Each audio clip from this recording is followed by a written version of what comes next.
So this is classical conditioning, or charging up the clicker.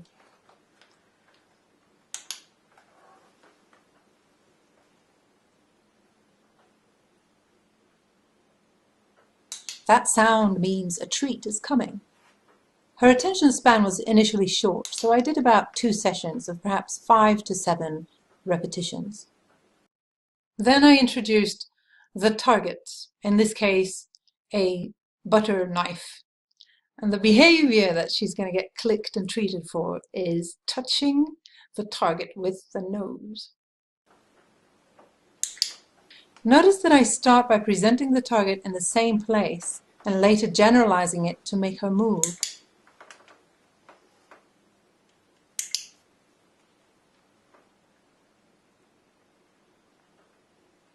I didn't film it at the time, so the process was actually slower than what you'll see in this film. This behavior was trained over a few short sessions. But scratching involves paws, and so we need to transfer the behavior from the nose to the paw.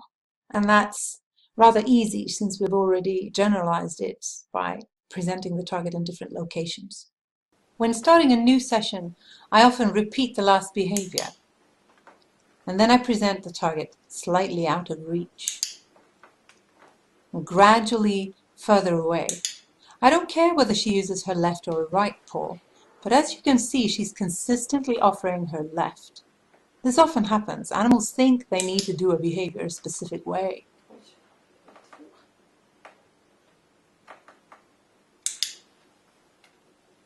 Time to generalize again. She's now touching the target with her paw, and I want to transfer the target onto the scratching post. She's distracted, and I present the target when she looks at me. The target is too high, and in a new location. I'm asking too much, changing 2 things at once. If she turns her head away, I remove the target. When she looks back, I present it again. This way, the target is a distinct cue and it gets her attention. But at this point, I finally admit that this is too difficult, so I make it easier again to get momentum, and then I make the transition more slowly.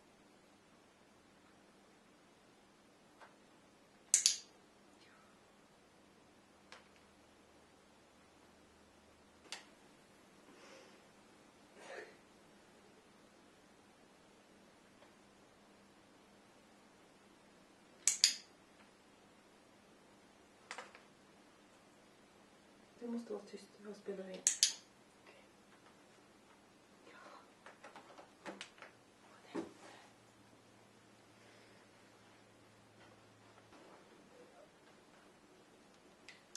And soon she discovers that the scratching post is actually better than either the bed or the carpets.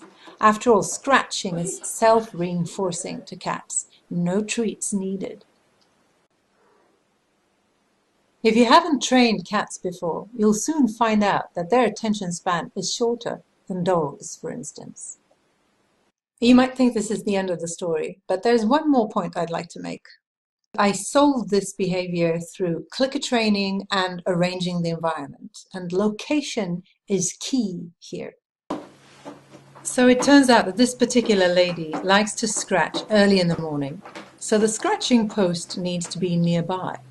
If it's downstairs, she'll choose the bed since she sleeps upstairs.